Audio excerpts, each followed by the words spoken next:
শিল্পী হওয়ার প্রসঙ্গটা বা চিন্তাটা তো ছেলেবেলা থেকে।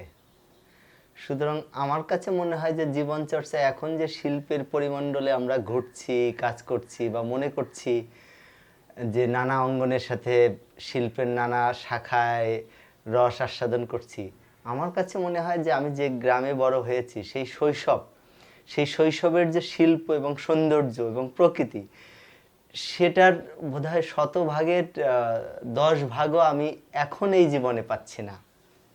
সুতরাং আপনি যেটাকে বলছেন শিল্পী হলাম কেন, আসলে আমি শিল্পী ছিলাম, এখন শিল্পী তো জীবনের মধ্যে নেই।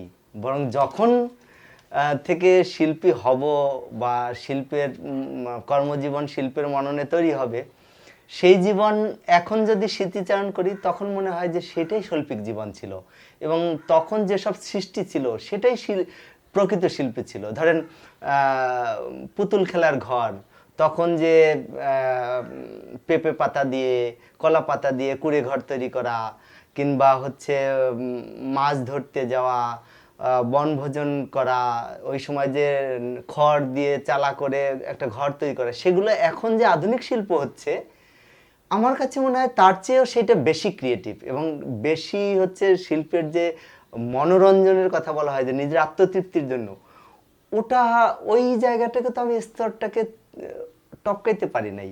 বরং আমার কাছে মনে হয়েছে যত বড় হচ্ছি তত মানুষদেরকে শিল্পের অশিল্পগুলো আমি দেখছি। হয়তোবা তখন জানা ছিল না বলে আমার কাছে মনে হয়েছে, যত জানছি তত তো আমি দেখতেছি যে আমি সেখান থেকে আরো বেরিয়ে যাচ্ছি মূল সাধনায় বা শিল্পের সেই চিত্তকে সেইভাবে করে যেভাবে আমি জীবন পার করে আসছি। বিশেষ করে হচ্ছে শৈশব কৈশোরকাল এবং যৌবনের প্রথম ভাগ, ইউনিভার্সিটিতে এখানে 95 সালে এসেছি, তার আগ পর্যন্ত সেটা তো আমি একদম ম্যাথমেটিক্যালি মিলিয়ে দিতে পারি এবং বলে বুঝিয়ে দিতে পারি যে একই মানুষ যে শিল্প চিন্তায়, শিল্প সৌন্দর্যে বা শৈল্পিক ভাবনায় ছিলাম, এখন তার বিকাশ ঘটেনি, বরং সেটা রিডিউস হয়েছে। আসলে এই প্রাচ্য, পাশ্চাত্য এই শব্দটা তো একটা আমাদের দেশে যখন ঔপনিবেশিক শাসন চলছিল সেটাকে কেন্দ্র করে এটাকে এসছে। প্রাচ্য হচ্ছে আমাদের এই যে ভৌগোলিক অবস্থায় আমরা বেড়ে ওঠা, এটা আমাদের যে জীবন দর্শন, ওয়ে অফ লাইফ, পুরোটা নিয়েই প্রাচ্য। কিন্তু আমরা অনেক সময় তর্কের থিওরি দিয়ে কে এই শব্দটা দিল, কিভাবে আসলো, এই ধরনের জায়গায় ব্যাখ্যায় যাই। সেটাকে বাদ দিয়ে আমি কে, আমার অস্তিত্ব কি, আমি কোন পরিমণ্ডলে, পরিবেশে, প্রকৃতিতে বেঁচে আছি এবং আমার সত্তা কিভাবে এই এই সারফেসে আত্মতৃপ্তি লাভ করে, সেটাই তো প্রাচ্য। তো সুতরাং প্রাচ্য আলাদা কিছু চর্চা আমার মনে হয় না, বরং আমি বলতে পারি যে আমি আমার আমার এই ফিলোসফি, আমার ওয়ে অফ লাইফ, আমার শেকড়, সেগুলোকেই আমি সন্ধান করছি, এটাই হচ্ছে মূল। বরং এখন তত্ত্বের আলোকে যখন ভার্চুয়াল মাধ্যমে সারা বিশ্বকে আমরা এক করতে পারি, ইউরোপিয়ান আর্ট বা অন্যান্য সব কিছু যখন এসে এখানে ভর করছে, বা সেইটার আদলে যখন একাডেমিক শিক্ষা ব্যবস্থা হচ্ছে, আমরা পঠন পাঠনে পড়ছি, তখন হচ্ছে আমরা যেভাবে বেড়ে উঠছি, আমাদের শেকড় যেভাবে, আর যা আমরা চর্চিত করছি, দুইয়ের ভিতর একটা আত্মার সংযোগ থাকছে না। আমি যে পদ্ধতিতে কাজ করছি সেই পদ্ধতি আমাদের লোকজ শিল্পীরা করে গেছে। সেই ধ্যানের জায়গা থেকে আমাদের পাল, আমাদের কারুশিল্পীরা, আমাদের লোকশিল্পীরা যে পরম্পরায় বা যে আধ্যাত্মিকতায়, যে আমাদের যে হাজার বছরের শিল্প সংস্কৃতির ধারা, সেই ধারার সাথে মিল রেখেই তো এই প্রাচ্যকলা। এটাকে আমরা অনেক সময় হচ্ছে ওয়েস্টার্ন থিওরি দ্বারা ব্যাখ্যা করে খুব এটাকে, যা ইউরোপিয়ান যেভাবে আমাদেরকে হেন করে দেখেছিল সেইভাবে বলি। কিন্তু আমি কি আসলে আলাদা কেউ? আমি কি কৃষক থেকে আলাদা?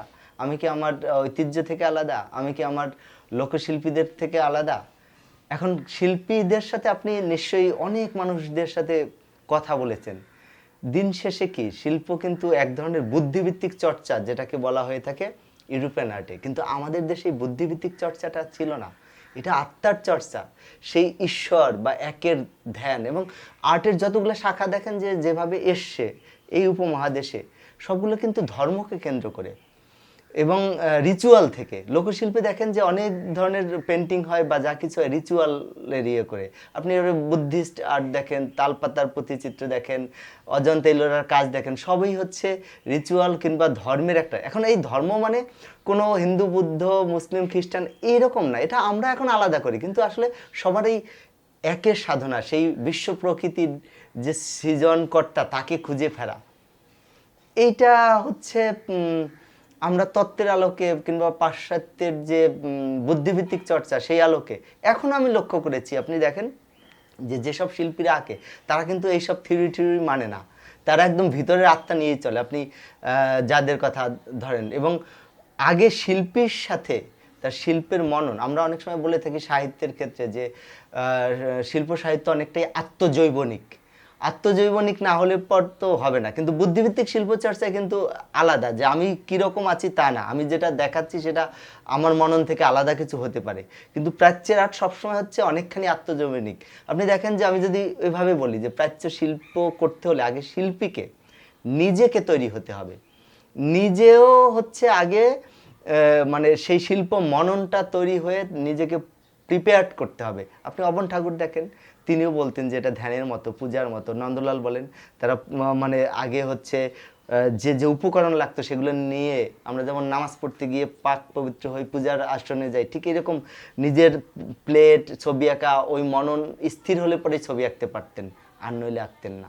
ঠিক একইভাবে ধীরেন্দ্রনাথ, কলকাতার শিল্পী ধীরেন্দ্রনাথ ব্রহ্ম, এরকম অনেকেই আছে। বাংলাদেশেও আপনি দেখেন, তাদের কাছে বলবেন যে তারা কিন্তু সেই মননের কথা বলে, এবং তাদের চরিত্র দেখেন যে আমাদের এই সাবকন্টিনেন্টের যে ফিলোসফি, আমাদের যে দর্শন, সেইটার সাথে মিলে দেয়।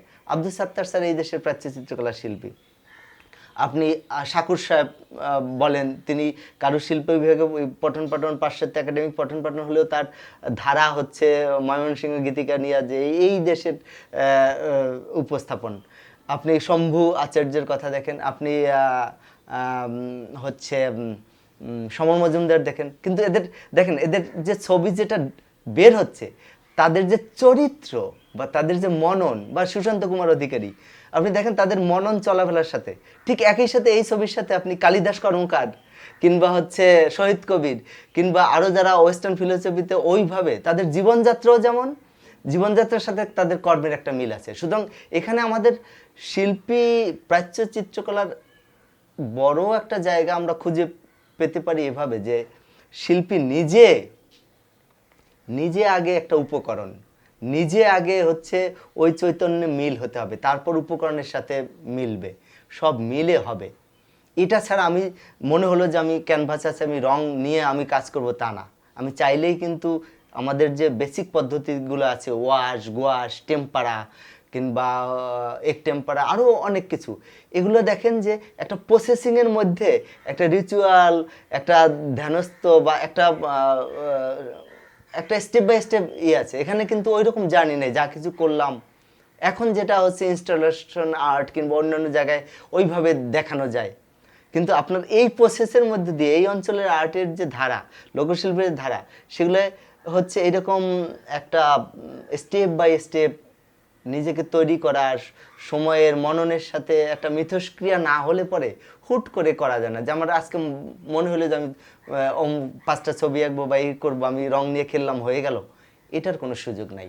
এটা একটা বড় পার্থক্য। আপনি দেখেন, আমি যে আপনাকে কিছুক্ষণ আগে যে শিল্পীদের নাম বললাম এবং তাদের কাজ বললাম, কাজের সাথে তাদের চরিত্র মিল আছে।